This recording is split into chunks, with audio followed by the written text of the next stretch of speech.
Hello, Assalamu alaikum everyone. This is Kem Shibli in front of you, and today I'm gonna to tell you a very interesting thing that is the foot in the door.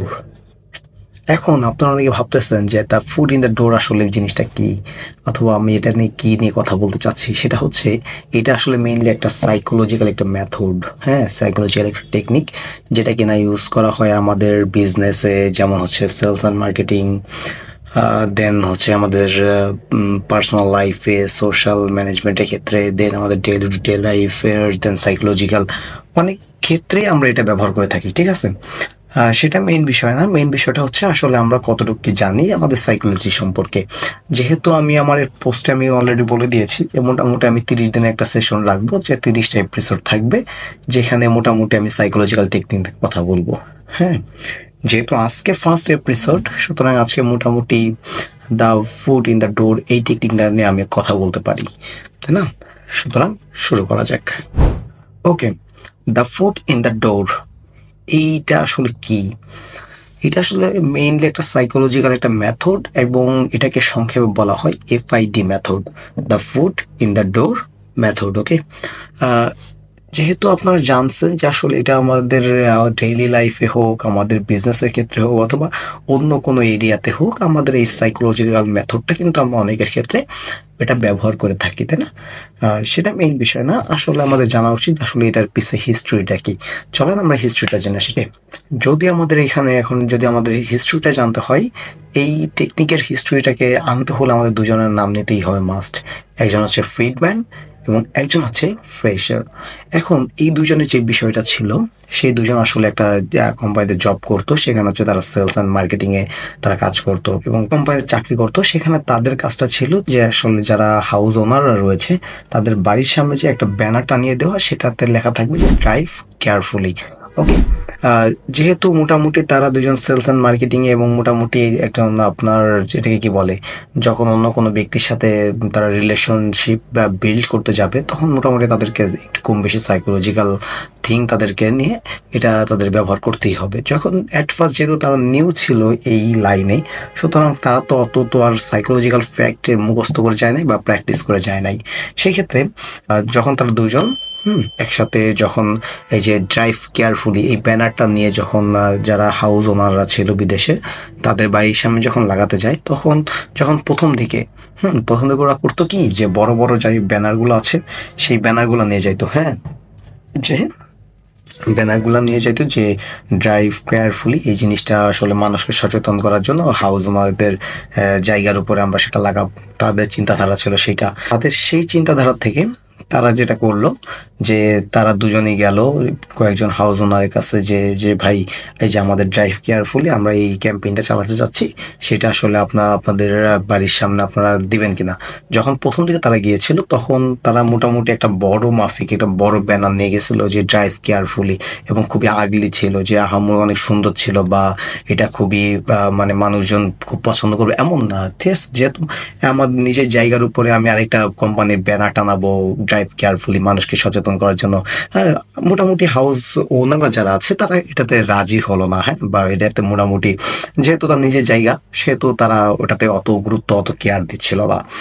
সেক্ষেত্রে সেই হিসাব মোতাবেক যারা গিয়েছিল, যে দুজন মানে মোটামুটি ফ্রিডম্যান এবং হচ্ছে ফ্রেশার, এরা দুজন যখন গিয়েছিল যে ভাই আমাদের এই বড় ব্যানারটা আপনারা রাখেন, এবং মোটামুটি আপনারা মানে মানুষকে সচেতন করার জন্য। হ্যাঁ, সাধারণভাবেই যারা হাউস ওনাররা আছে তারা এটা নিতে চায় নাই, এবং সেটা পার্সেন্টেজ ছিল 17%, যারা মাত্র এই ব্যানারটাকে তাদের বাড়ির বা তাদের এরিয়ার মধ্যে তারা টানাতে রাজি হয়েছিল।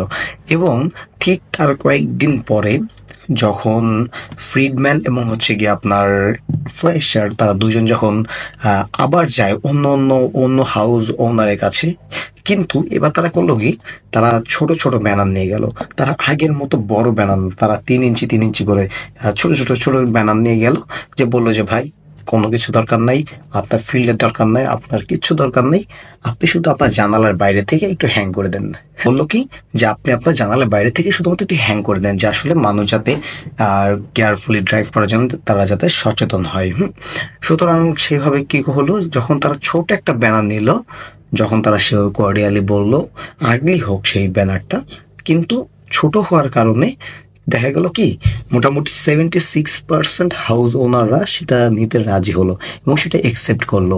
হুম। তার কয়েকদিন পরে মোটামুটি প্রায় 2 সপ্তাহ পরে তার আবার গেল এবং বলল যে ভাই এই যে ছোট ব্যানারটা রয়েছে, এই ছোট ব্যানারটা অতটা মানুষের কাছে তারা দেখতে পাচ্ছে না বা ফোকাস দিতে পারছে না, যেহেতু আপনার দিছেন টানাইছেনি, তার চেয়ে ভালো আমরা একটু এর থেকে একটু বড় ব্যানার টানাই দিই। মোটামুটি সেইভাবেই তারা আসলে তারা ছোট থেকে ছোট ব্যানার দিয়ে শুরু করলো, দেন এর থেকে একটু বড় ব্যানার নিল, তারপর এর থেকে আরেকটু বড় ব্যানার নিল।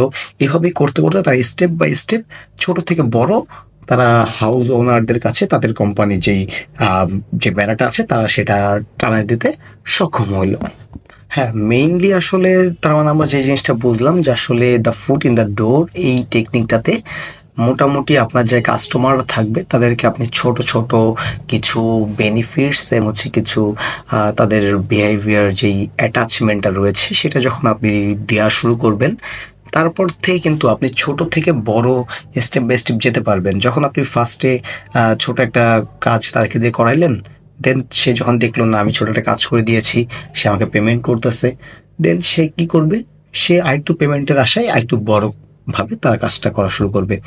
এখন বিষয় হলো এই টেকনিকের কি খারাপ দিক নাই? শুধু ভালো দিকই আছে? অবশ্যই খারাপও দিক আছে, ভালো দিকও আছে। খারাপ দিকগুলো কি কি? যখন আপনি এই যে যারা যারা বেটিং করে, অনলাইন বেটিং সাইটে যারা বেটিং করে, তাদের সাইকোলজিটা ঠিক এইভাবেই তারা আসলে কন্ট্রোলে নেয়। কিভাবে কন্ট্রোলে নেয়? হ্যাঁ, যখন তারা মোটামুটি 100-200 টাকা দিয়ে, যেমন বাংলাদেশের প্রেক্ষাপটে আমি বলতেছি, যারা জুয়া খেলে মানে যারা অনলাইন বেটিং, অনেকেই আপনারা চিনেন যে আসলে কীভাবে অনলাইন বেটিং এর সাথে কীভাবে কী করতে হয়। আহ, যারা মোটামুটি এটা করে প্রথম দিকে তাদেরকে করা হয় কি, যে তাদেরকে টাকা দেওয়া হয়, লোভ দেওয়া হয়। ঠিক আছে, ছোট ছোট তারা দান খেল মানে ছোট ছোট টাকা নিয়ে তারা খেলে, দেন তারা খুব ভালো একটা অ্যামাউন্ট পাচ্ছে। যখন ছোট অ্যামাউন্ট থেকে একটু ভালো অ্যামাউন্ট পাচ্ছে তখন তার চেয়েও কিন্তু আরো বাড়াচ্ছে। যারা ডিপোজিটকারী তারা কিন্তু আরো বেশি করে ডিপোজিট করতেছে, বেশি ডিপোজিট করতেছে, বেশি উইথড্র করতেছে। এইভাবে করে করে আপনার লোভটাকে যখন বাড়াচ্ছে, তখন আপনি একসময় করলেন কি, আপনি অনেক একটা হিউজ বড় একটা অ্যামাউন্ট তাদের ফান্ডে আপনি ট্রান্সফার করতেছেন, দেন বাদ।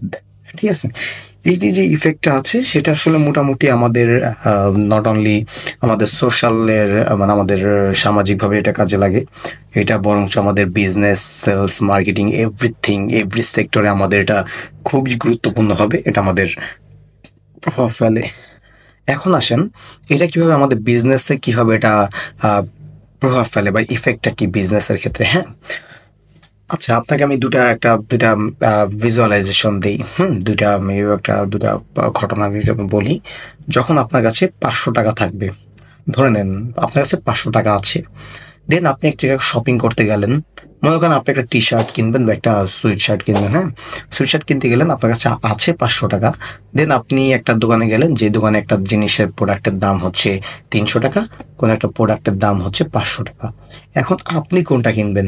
যেহেতু আপনার কাছে আছেই 500 টাকা, সুতরাং আপনি একটা সুইট শার্ট কিনলে আপনার ওখানে 500 টাকায় এক জায়গায় ভালো ব্র্যান্ড থেকে কিনতে গেলে আপনার 500 টাকায় শেষ হয়ে যাচ্ছে। মোটামুটি একটা লেভেল একটা ব্র্যান্ড থেকে কিনতে গেলে আপনার সেখানে লাগতেছে 300 টাকা। সেক্ষেত্রে আপনি কোনটা চিন্তা করবেন যে না ঠিক আছে, আমি যদি 300 টাকার প্রোডাক্টটা কিনি তাহলে আমার 200 টাকা সেভিংস হচ্ছে। সুতরাং যারা বড় বড় কোম্পানি আছে তারা কিন্তু তারা ডিসকাউন্ট দেয়, ডিসকাউন্টটা আপনাদেরকে কি করে গ্র্যাব করে বা আকর্ষণ দেয়, যে না ভাই ঠিক আছে আপনি আসেন, আপনি আমার কাছে কিনেন অন্তত। যখন আপনাকে কোনো একটা প্রোডাক্ট ছোট অল্প দামে একটা ভালো একটা প্রোডাক্ট তারা আপনাকে প্রোভাইড করবে, দেন দ্য নেক্সট স্টেপে যখন তারা অন্য প্রোডাক্ট লঞ্চ করবে, যেমন ধরেন আপনি সামারে কিনলেন, দেন তারা উইন্টারে মানে সামারে যখন আপনি কিনবেন তখন তো আপনি জানেন যে ওই ব্র্যান্ডের ওই প্রোডাক্টটা খুবই ভালো এবং কম দামে ভালো একটা প্রোডাক্ট পাচ্ছি। উইন্টারে কিন্তু আপনি সেই দোকানে যাবেন, কিন্তু এইবার কিন্তু আপনাকে বেশি দাম দিতে হবে, কিন্তু এটা আপনি বুঝবেন না, কিন্তু তারা আপনাকে সেভাবে আপনাকে সাইন আপ করাচ্ছে, তারা আপনাকে সেভাবে আপনাকে মেম্বারশিপ দিচ্ছে যে না ঠিক আছে ভাই আপনি কম টাকা দেন, কম টাকাতে ভালো প্রোডাক্ট দেন।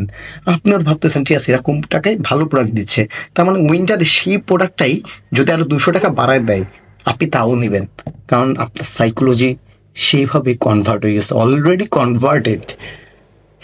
যেটা বলতেছিলাম যে আসলে আমাদের এভরি সেক্টরে ইন এভরি মোমেন্টে আমরা এই সাইকোলজিক্যাল ফ্যাক্টর ইউজ করতে পারি, বাট আমাদের সকলের উচিত যে আসলে আমরা সেটা কিভাবে ইমপ্লিমেন্ট করব, ভালোভাবে না খারাপভাবে, সেটা আসলে সবার ব্যক্তিগতভাবে নির্ভর করে। সুতরাং আশা করি আপনারা সকলে জিনিসটাকে খুবই ভালোভাবে দেখেছেন এবং শুনেছেন, যা যার ফলে আপনারা আপনাদের আম, বাস্তবিক লাইফে সেটাকে ইমপ্লিমেন্ট করতে পারবেন। অ্যান্ড হোপফুলি যে 30 দিনে আমি 30টা মোটামুটি 30টা এপিসোড করব সাইকোলজিক্যাল বিভিন্ন টেকনিক হিসাবে। আর এই টেকনিকটা আপনাদের কাছে কেমন লেগেছে, মোটামুটি ভালো লাগলেও বলেন কমেন্টে, খারাপ লাগলেও বলেন, বলে যান। হ্যাঁ, আসলে অত ভালোভাবে আমি মেবি বলতে পারি নাই, বাট যতটুকু বলতে পেরেছি বা যতটুকু আমি জানি ততটুকু আমি বলার চেষ্টা করেছি। অ্যান্ড এখানে এই এপিসোডটা শেষ করছি। ভালো থাকবেন। আসসালামু আলাইকুম।